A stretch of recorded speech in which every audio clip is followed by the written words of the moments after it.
Namastê. Tulasi, por favor, apresenta então os nossos auspiciosos sadhanas de hoje, por favor. Então, hoje nós estamos com o Prabhudevananda, Namastê Hare Krishna, o Andrei, a Vânia Borges, a Jusceliane, a Márcia, Regina, Adriana Sampaio, Bhakta Gandiva, Ana Cristina, Rosângela e eu, a Bhakti Tulasi Puja. Namastê Hare Krishna. Um bom dia para todos, sejam todos bem-vindos. Um bom sadhana. De novo, por favor. Fala novamente, nome por nome, por favor. Novamente, pausadamente. Tá. Vânia Borges. Vânia Borges. Jusceliane. Márcia Regina. Adriana Sampaio. O Bhakta Gandiva. Ana Cristina. Rosângela Moura. A Devi. E você. E eu. Muito bem. Eu, especialmente hoje, é quinta-feira, né? É dia do mestre, dia do guru. Então, eu vou suprimir os mantras akáshicos, pranayamas hoje, porque eu preciso muito desse tempo para poder pedir uma enorme gentileza para vocês, um favor, na verdade, eu quero pedir ajuda para vocês. Antes eu vou contar uma história, tá? Isso tem a ver, porque, veja bem, olha só, o que está acontecendo com a nossa comunidade, com a nossa família, com o nosso grupo? Nós estamos nos reduzindo. Eu me ausentei por alguns dias para dar atenção à minha família particular e a nossa família espiritual, assim, enfraqueceu. Eu senti enfraquecimento. Antes de eu ir para Ubatuba, nós tínhamos uma média de 20 pessoas na sala, fazendo sadhana. Agora nós temos um grupo bem pequeno. Não importa, uma pessoa já é o suficiente para atrair a mente benevolente do Senhor Supremo. Porém, não é uma questão de número, mas uma questão realmente de qualidade. Entretanto, nós não podemos, e principalmente eu, na condição de observador, não podemos negligenciar o fato de que os nossos amigos estão se enfraquecendo. E o enfraquecimento deles também significa o nosso enfraquecimento. Tá?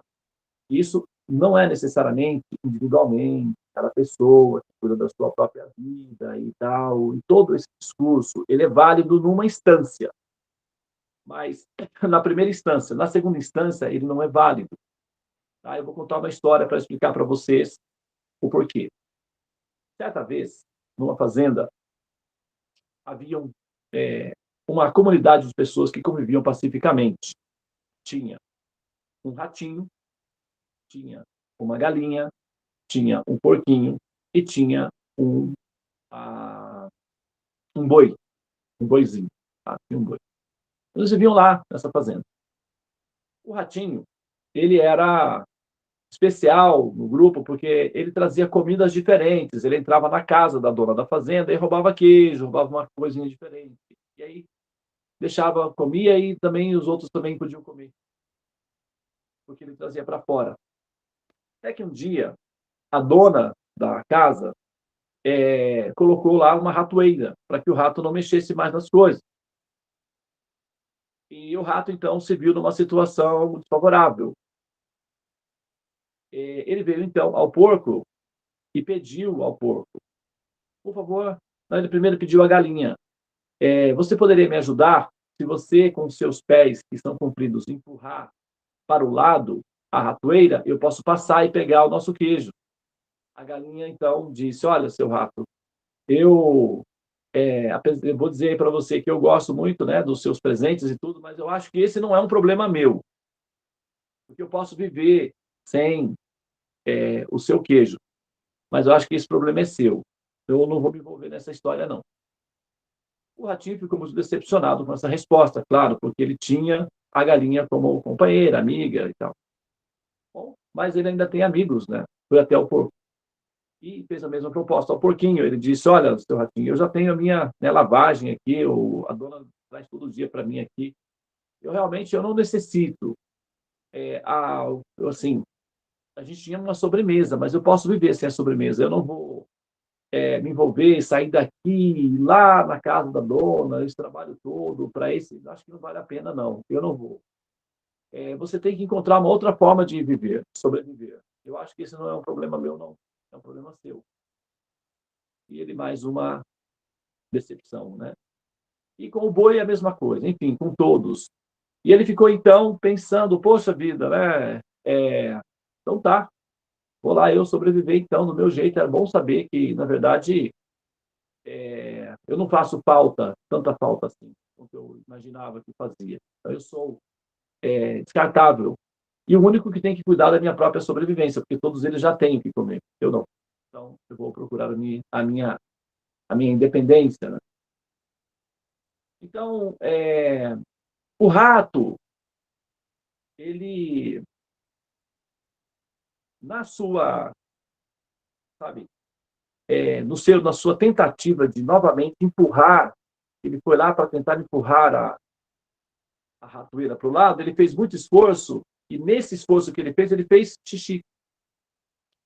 E o que acontece? Vocês já ouviram, lá na Índia, tem aquele pessoal que encanta cobras, né, tocando flautas. Mas o problema é que as cobras são surdas, elas não ouvem absolutamente nada. Então, como é que ela fica ali no som da flauta? A flauta não tem nada a ver, não tem influência nenhuma. É que os encantadores de serpente, eles passam o rato na ponta da flauta e fica com o cheiro do rato. Então, quando eles tocam, pode tocar qualquer som. Eles fazem isso, a cobra vai pelo sentido do olfato, porque ela imagina que ali tem um rato. Então, eles alimentam as cobras com rato. Então, quando ele faz esse movimento, ele faz esse movimento com o rato. E depois ele alimenta a cobra, assim é que ele treina elas. Então, quando ele faz esse movimento com a flauta, a serpente imagina que o adestrador está oferecendo o rato, então ela fica fazendo aquele movimento, aguardando o alimento. Então, não é uma dança, não é uma hipnose, é um truque mesmo. Mas o que acontece é que as serpentes são atraídas pelos cheiros do rato, principalmente a urina do rato. E como o rato, na sua tentativa de resolver o seu próprio problema, fez xixi, atraiu uma serpente. A serpente veio com o cheiro do xixi do rato, é muito forte, as serpentes vão nessa direção. Quando ela chegou na direção, o rato fugiu e a serpente, na tentativa de pegar o rato, passou pela ratoeira e a ratoeira prendeu a serpente ficou presa na ratoeira. A dona da casa imaginou que a ratoeira teria pegado o rato. Era à noite, na fazenda. Veio e, desavisada, foi direto na ratoeira e levou uma picada da serpente. E veio a óbito. Morreu. A dona da fazenda morreu. Bom, que pena. Foi feito, então, o velório dela. No velório, vieram os vizinhos para velar a vizinha e tal. E o esposo da senhora a, decidiu, então, a, decidiu, então, alimentar os convidados. E, para isso, era necessário oferecer algo para que eles pudessem comer. Então, a galinha foi sacrificada e foi servida no almoço para os convidados. Então, a galinha foi a primeira que foi sacrificada. Então, alguns vizinhos mais distantes viram que tinha movimento na casa. Eles não sabiam, não faziam parte da família, mas viram que tinha movimento na casa. Acharam que era uma festa. E vieram, porque sabe como é que é o povo, né? O povo gosta de festa. E vieram para... E quando chegaram, viram que não era uma festa, era um velório. Estava iluminado à noite. Então, eles ficaram, né? Assim, por respeito ao defunto. E o dono da casa, então, se viu numa situação, né? Porque tinha muitas pessoas, tinha que alimentar as pessoas, e na tradição das fazendas é assim, você tem que alimentar, se alimenta. E o porco, então, foi sacrificado também para alimentar as pessoas. Finalmente, como aquela multidão atraiu outras pessoas, e o boi também foi sacrificado. Então, todos os animais foram sacrificados, a galinha, né? o boi, enfim, é o que eles fazem na fazenda, né? É uma metáfora bem, né, cheia de situações que a gente não incentiva, mas isso acontece e aconteceu. Assim, o moral da história é que, sabe, nós pensamos que o problema não é nosso, mas no final eles nos atingem, né? Então a humanidade está imersa na escuridão da ignorância. Cada um tem o seu caminho. Não é, nos atinge. Em algum momento chega até nós, sabe? Nós não podemos ser coniventes, nós não podemos ser passivos diante da ignorância. Se você está dirigindo com um amigo e ele é motorista, ou eventualmente ele cochila, você tem que acordá-lo, porque ele pode, né, sofrer um acidente.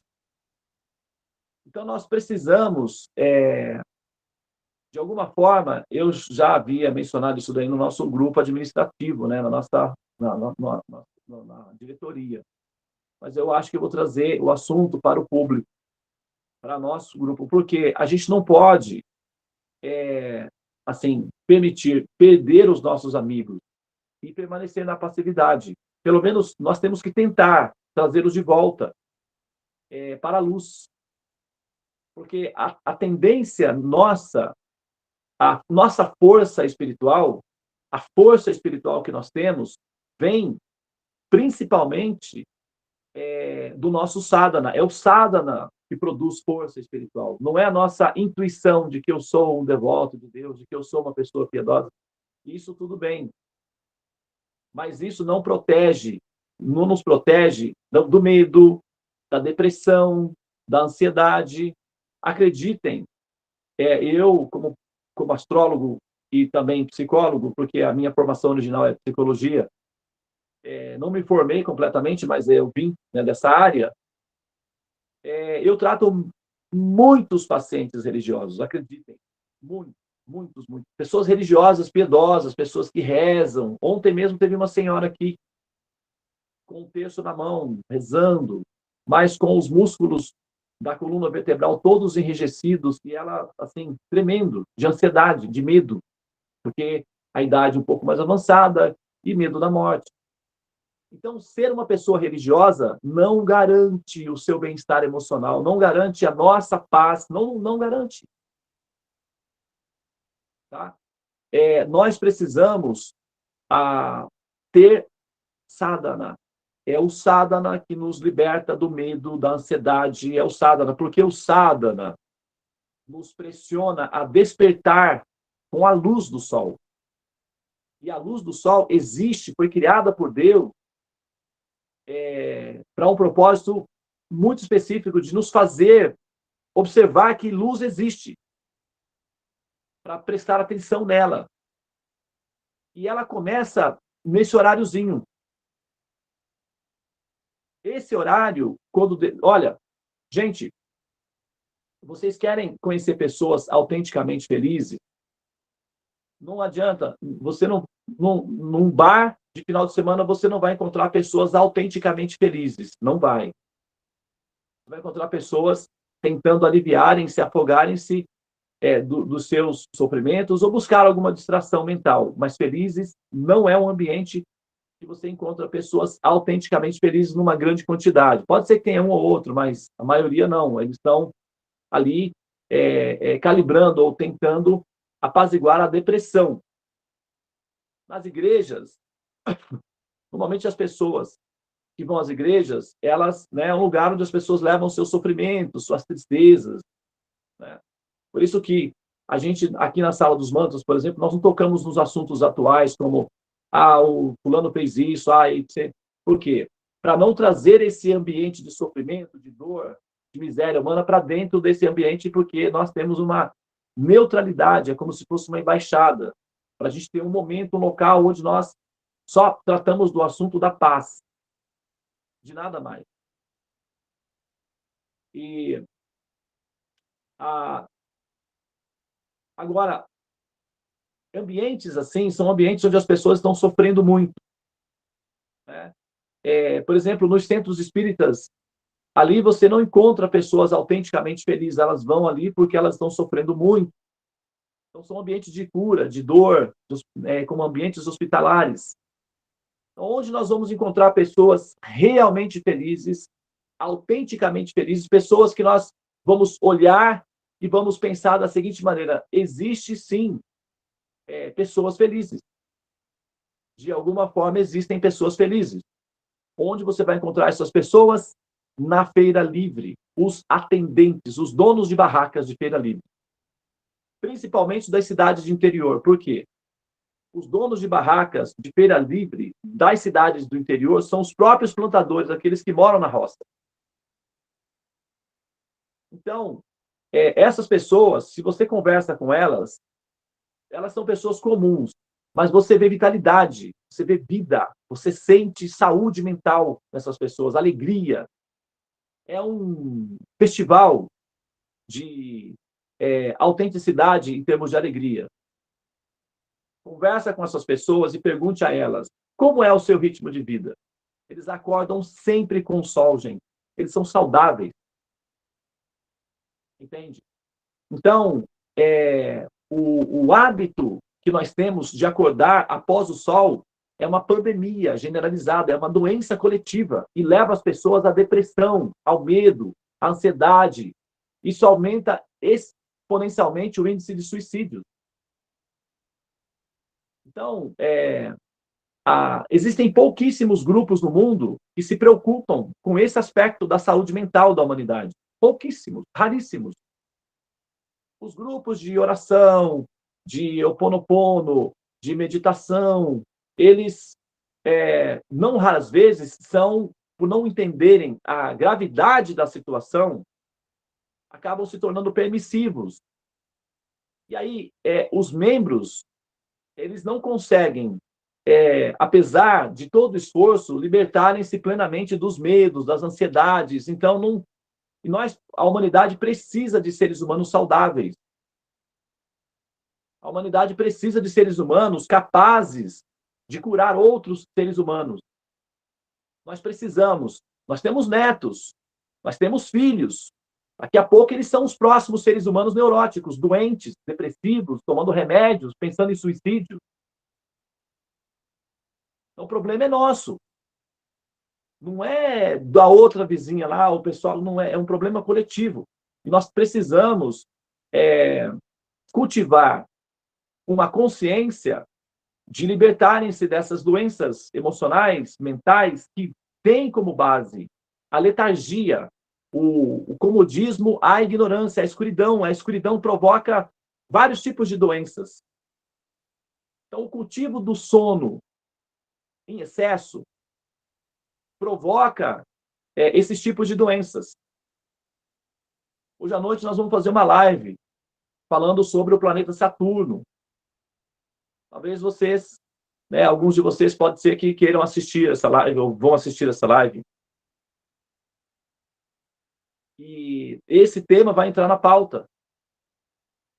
Porque nós não podemos nos enfraquecer. Nos enfraquecendo, todos que estão ao nosso redor enfraquecem juntos.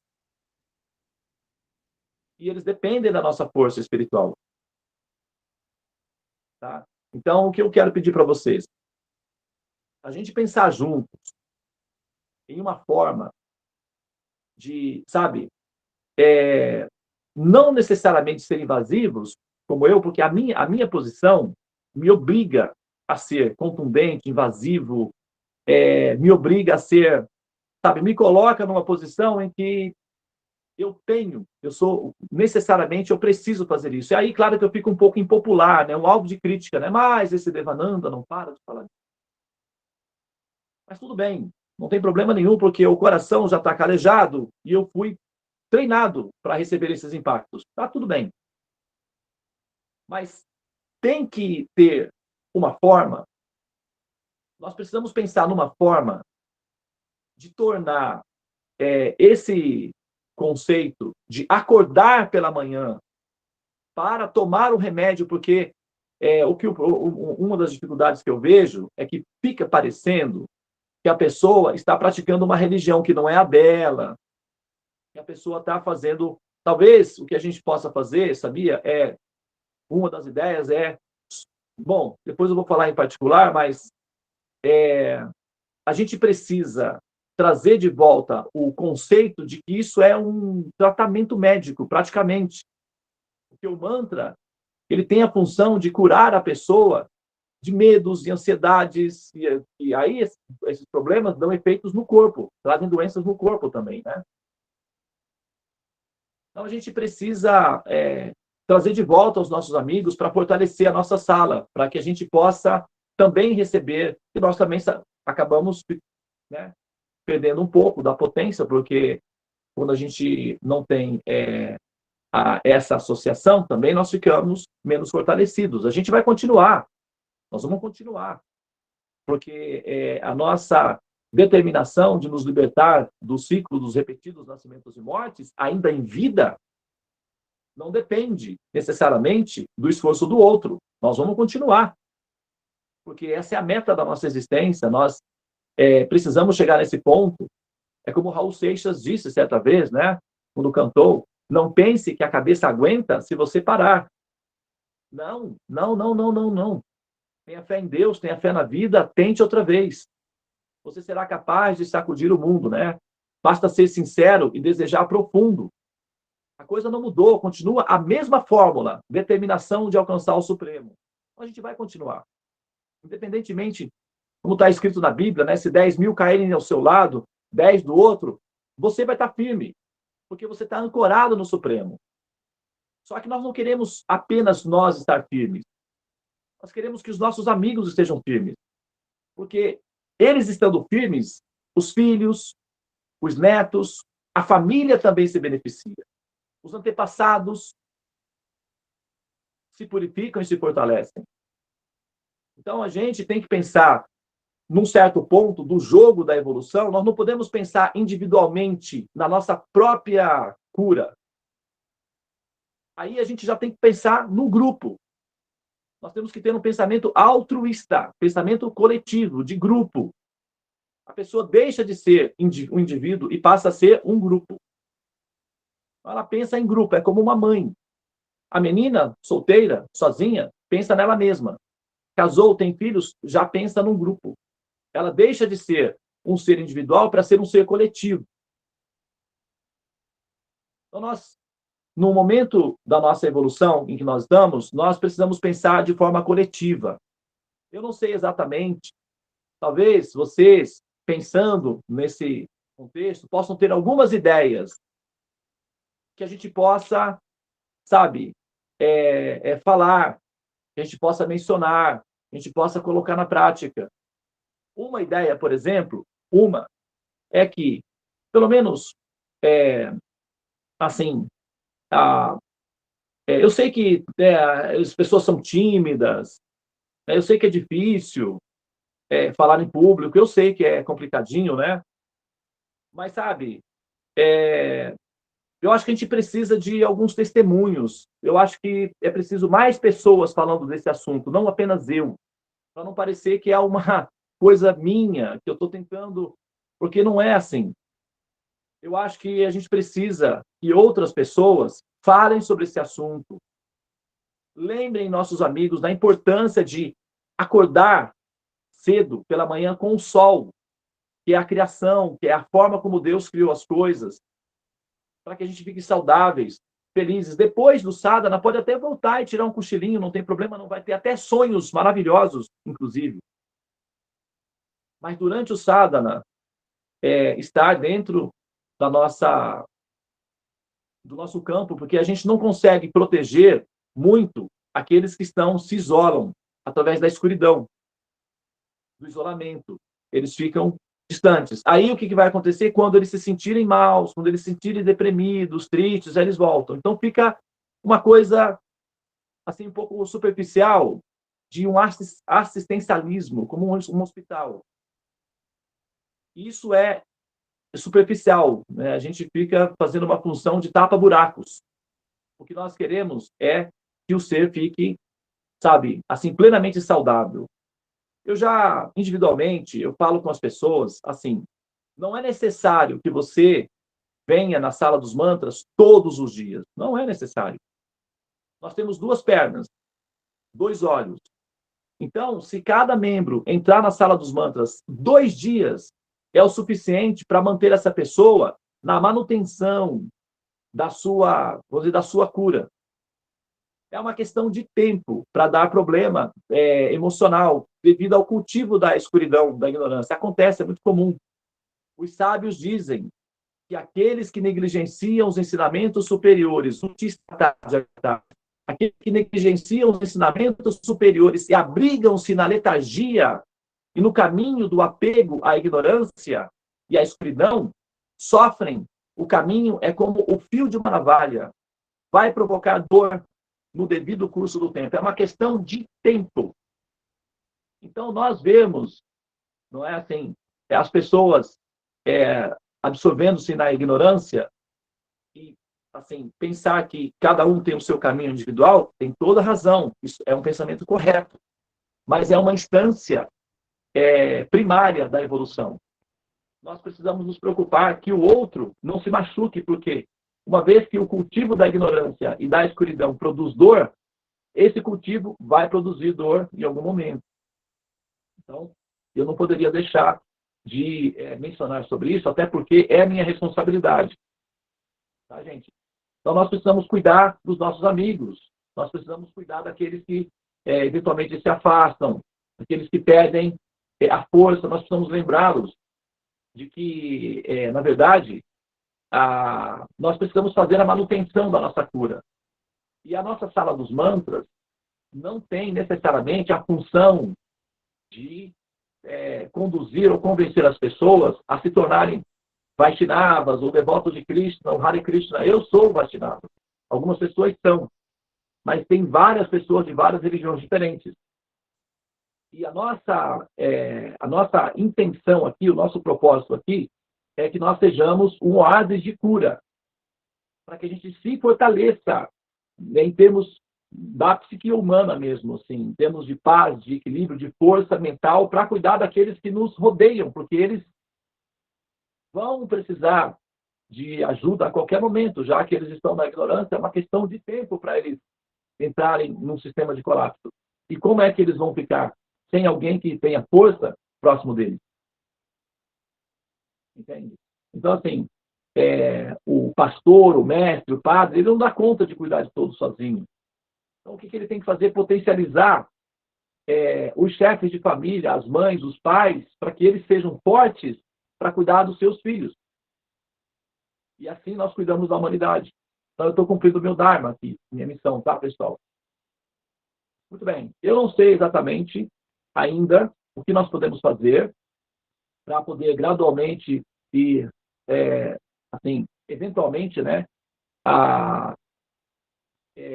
trazendo de volta os nossos amigos que estão um pouco, né? Eu acho que eu entendi com esse movimento que eu não posso tirar férias. Eu sou talvez a pessoa que eu não possa fazer isso de forma alguma. Essa é a segunda vez. Uma outra vez eu tive que ir para algum lugar, não me lembro exatamente o que eu fui fazer. E também aconteceu isso. Parece que as pessoas se enfraquecem, existe uma dependência bastante acentuada em mim. E isso não pode acontecer de ficar centralizado em mim. A força espiritual não pode depender necessariamente de mim.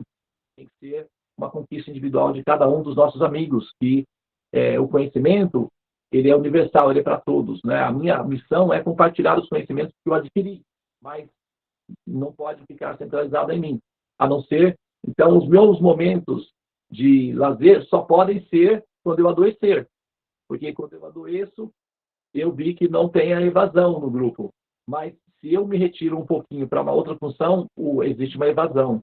Então, eu me sinto na obrigação de só tirar férias quando adoecer. E isso é uma pressão sobre mim. Não é? Porque, assim, poxa, não pode ser assim. Entende? Eventualmente, né, eu tenho uma família também, eu tenho que cuidar, que nem eu, né, fiz uma retiradinha aí de 3 dias. A gente tinha um grupo, eu me lembro que eu olhava aqui, nós tínhamos 15 pessoas, 17 pessoas praticando sadhana. Agora eu estou olhando, nós temos um grupo menor, saudável, feliz, mas deu uma queda. E isso me preocupa muito, porque está muito centralizado em mim. E o que acontece se de repente eu for chamado de volta, a missão está finalizada para você, o que acontece? Se dissolve tudo, todo o nosso trabalho fica perdido no tempo e no espaço?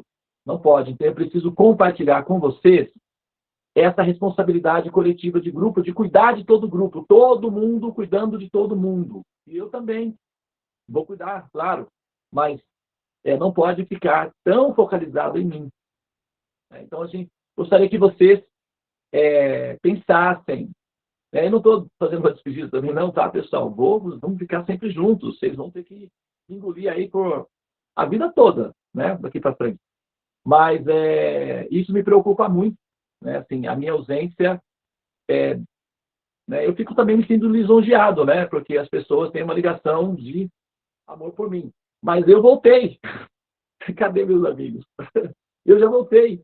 Então, quer dizer, né? Eu quero de volta, quero vê-los de volta. Eu sinto saudade também, sou uma pessoa, né? E eu acabo desenvolvendo um relacionamento afetivo com as pessoas. E eu sinto falta também, né? Eu acho que faz parte. Então, pessoal, eu gostaria que vocês, cada um de vocês, pensassem, tá? Em uma forma de nós, sabe? De repente, um de vocês escolhe, cada um de vocês, só uma ideia que surgiu, né? Aqui, vamos supor, cada um de nós escolhe duas pessoas amigas, né? Tem essa e aquela amiga. Oi, amiga e tal. E aí vai trabalhando naquela pessoa, falando do sadhana, das suas realizações do sadhana, me ajudando a recuperar os nossos amigos para que eles não se percam nos caminhos da ilusão, da ignorância, da letargia, porque a letargia mata. A letargia produz karma, e o karma mata. O karma é uma doença que mata muito. Mata uma vez, mata duas, mata três, mata quatro, cinco, mata muitas vezes. O karma é extremamente perigoso. Ele mata mesmo. E nós precisamos nos purificar do karma, dessa doença. E para isso a gente precisa estar em conexão muito forte, lúcida e sóbria, não conexão religiosa. Porque a conexão religiosa, ela não produz esse efeito. Eu lido com pessoas religiosas constantemente, acreditem. Eles estão muito assustados, muitos deles com muito medo e ansiedade, porque a prática da religião em si não garante saúde mental. E nós precisamos de ter saúde mental. Nós temos filhos. Como é que esses filhos vão ficar? Nós temos netos. Nós temos pessoas que dependem de nós. Então, a gente precisa nos fortalecer. E no momento em que a gente se preocupa com o outro, no momento em que a gente passa a pensar no outro, então é nesse momento que nós nos fortalecemos mais. Porque nós estamos fazendo a missão do Supremo. A gente se torna unificado com o Supremo quando nós passamos a nos preocupar com o outro. A gente sai da nossa realidade individual e passa a pensar também no outro. Isso é compaixão. É evolução. Então, de repente, a gente tem uma boa oportunidade aqui de evoluirmos em grupo. De fortalecer o nosso caminho, a nossa força, fortalecer o nosso oásis, né? Porque a gente precisa manter esse oásis sempre vivo e brilhante para que aqueles que estão peregrinando nos desertos possam encontrar esse ponto e se alimentarem, se nutrirem, se fortalecerem. A gente não pode deixar isso assim desaparecer, porque é algo que beneficia a todos ao nosso redor. Então, nós precisamos nos unir, nos fortalecer. E a gente tem uma oportunidade de realizar uma terapia de grupo de compaixão, de evolução.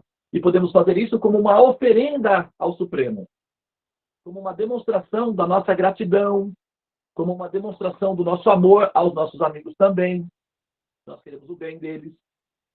Mas principalmente como uma demonstração da nossa compreensão de Deus. Porque o Supremo está tentando, de todas as formas, despertar as almas para que elas sejam felizes vivendo com ele na realidade dele. Então, se ele pensa assim, é porque, de repente, faz sentido pensar assim.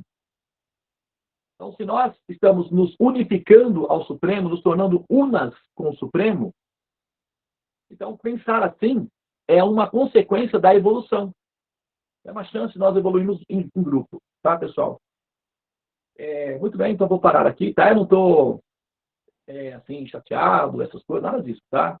Eu só estou aproveitando a oportunidade para a gente usar essa situação como um ponto terapêutico de evolução nossa. E realmente, né? Cuidar daqueles que nós amamos. Nós não podemos ver aqueles que nós amamos, assim, se distanciando, sem a gente, quando nós temos um amigo, né, o amigo para de ligar, o que está acontecendo aí?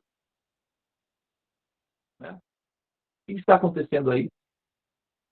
Por que você, né? Então, se nós somos amigos, como é que nós vemos nossos amigos se distanciarem de nós e a gente nem se importa?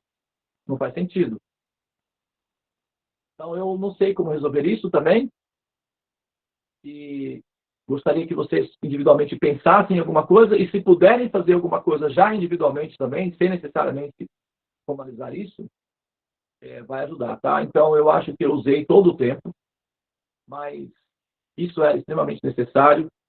Se alguém não puder ficar, agora são 7 horas já, tá? Nós vamos entender, mas eu precisava falar isso, tá? Eu peço perdão, agradeço a sua atenção imensa. Hoje é quinta-feira, é o dia do guru, o dia do mestre, do orientador. Então, eu acho que era mais importante eu passar essa orientação do que nós fazemos a nossa meditação. Então, aqueles que puderem ficar, a gente vai fazer agora o Mahamantra, apenas o Mahamantra, e vamos finalizar aqui, tá bom? À noite nós temos a live que vai falar sobre o princípio Saturno.